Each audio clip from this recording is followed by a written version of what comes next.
Hello everyone. कुछ दिन पहले हमने देखा था कि Q2 जीडीपी नंबर्स जो थे they were not as per the expectations, और we can say completely opposite to the expectations. So studying around की रीसेंट इकोनॉमी के अराउंड क्या ट्रेंड्स हैं, कौन से फैक्टर्स स्ट्रेंथन हो रहे हैं, कौन से वीकन हो रहे हैं, particularly in the context of Indian economy.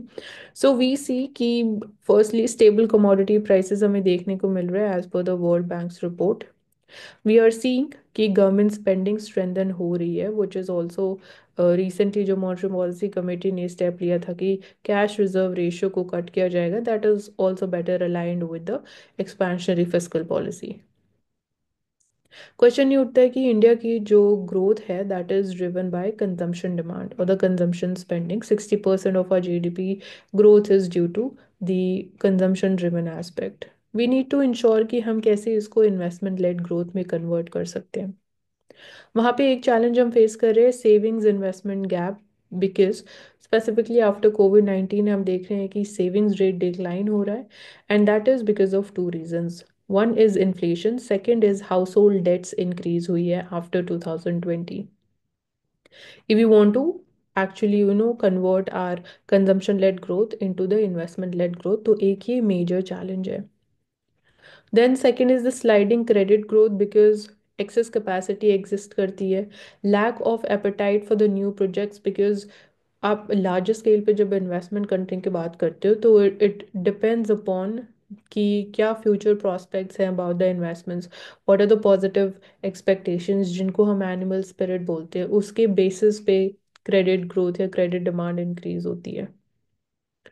NPS हमारे कम हुए हैं टाइम के साथ, but NPS particularly personal loan में और क्रेडिट कार्ड सेगमेंट में हमारे लिए आज भी एक कंसर्न है। डिसइन्फ्लेशन हो रहा है, तो इन्फ्लेशन वी नो कि rise in the general price level is known as inflation. Disinflation is inflation exist, but inflation का जो रेट है वो थोड़ा स्लो डाउन हो गया है। और ये भी वी आर सीइंग कि बहुत ज़्यादा टाइम ले रहा है इन slowing down across different areas. Rural economy से हमें वी कैन से कि पॉजिटिव एनिमल स्पिरिट्स देखने को मिल रही है, पॉजिटिव एक्सटर्नैलिटीज देखने को मिल रही है, इन द सेंस कि कंजम्पशन डिमांड भी बहुत स्ट्रांग है which is supporting the FMCG sector, and spending is also more, and even female labor force participation rate is also increasing in rural sector compared to the urban sector.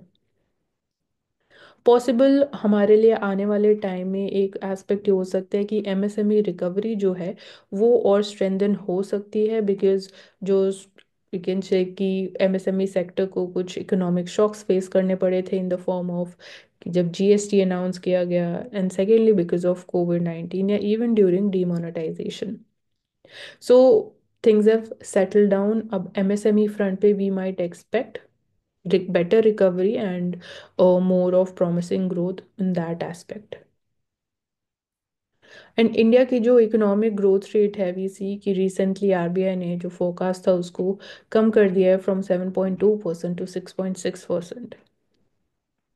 जब हम compare करते हैं with other countries like China, Japan, south Korea, जब ये economies अपने rapid growth phase में थी दे were growing at 8%। तो क्वेश्चन उठते हैं क्या इंडिया अपने रैपिड ग्रोथ फेज में एंटर करने वाला है?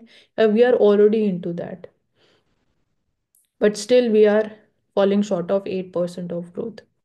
या इंडिया के लिए कौन सा ग्रोथ रेट जो है that is going to be more relevant, more suitable, जब हम बात करते हैं even creation of 8 million jobs which are needed annually until 2030, अगर इंडिया को विकसित भारत बनना है बाय 2047।